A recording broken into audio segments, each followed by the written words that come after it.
tired of thinking of what to do when you're traveling and not sure how to program? Well, save this workout, as this will be perfect when you're traveling and all you have is a pair of dumbbells. Welcome back to my channel. I'm Margot Alvarez. If you're new here, subscribe and stay tuned for more content. Let's get started. You're gonna grab a set of dumbbells, a load that you feel that you can complete a number of rounds with. We're gonna go over 3 different exercises today for today's workout. The first exercise is going to be on the floor. Dumbbells are gonna be about shoulder width distance or slightly in front or slightly inside my shoulders.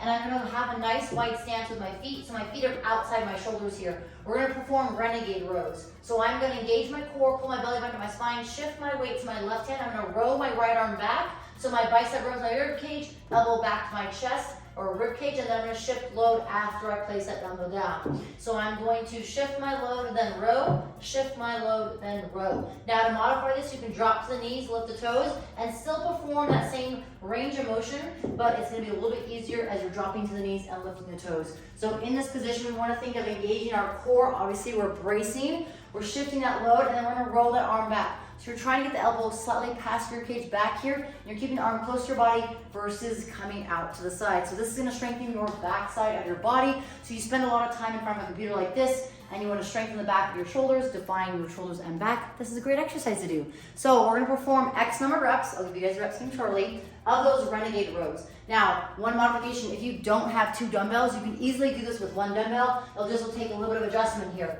So I'll have my palm, I'll row the dumbbell, then I'll place it down, shift my load, and then bring the dumbbell up. Notice that I try to keep the dumbbell kind of in the center of my body as I perform this single arm dumbbell renegade row. That is a modification if you only have 1 dumbbell. Then from there, we are going to be doing dumbbell power cleans. Your feet are going to be underneath your hip bones. You're going to have a more narrow stance here than a barbell because you have to navigate with the dumbbells. From a side profile position, I'm going to bend in my knees and my hips here, lowering my back so my back is flat. I'm going to grab the back side of the dumbbells. I'm going to press away from the floor, extending. Once I get those dumbbells to the high thigh, I'm going to jump shrug, pull myself under, and then stand. So from that front angle position, 1 dumbbell head touches, jump shrug, pull myself under. As I return the dumbbells down, notice that I'm still bending a good amount on my knees and my hips, so I maintain that flat back versus leaving my butt high and then rounding my back. Nothing's wrong with an RDL, where you have hips higher in terms of this position, but today we want to incorporate more of those quads. This is a full body workout, so dropping those hips and knees will allow you to incorporate those quads more.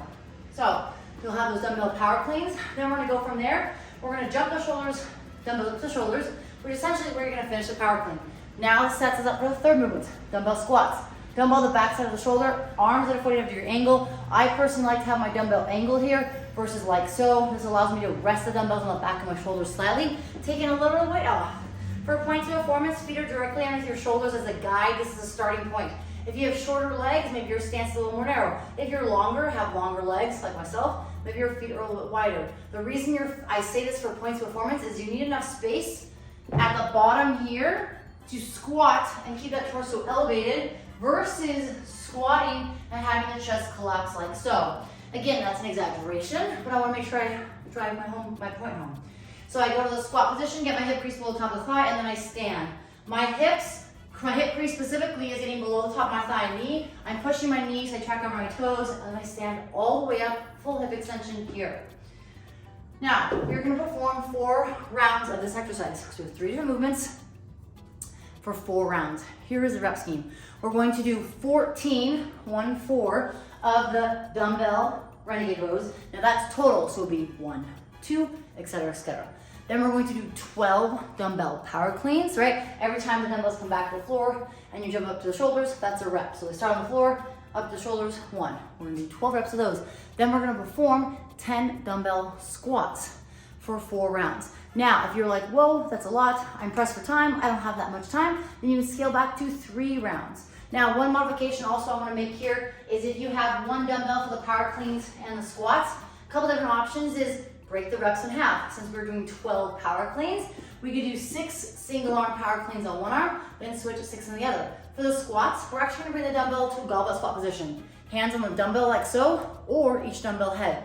You want to keep that dumbbell load close to the torso. That's going to avoid any forward lean of the chest. Because the load is in our chest in the front position here, there will be a slight pull forward, but this is going to allow you to focus on keeping that back upright, so it's going to help you strengthen your posterior chain, spinal erectors, glutes, and hamstrings as well.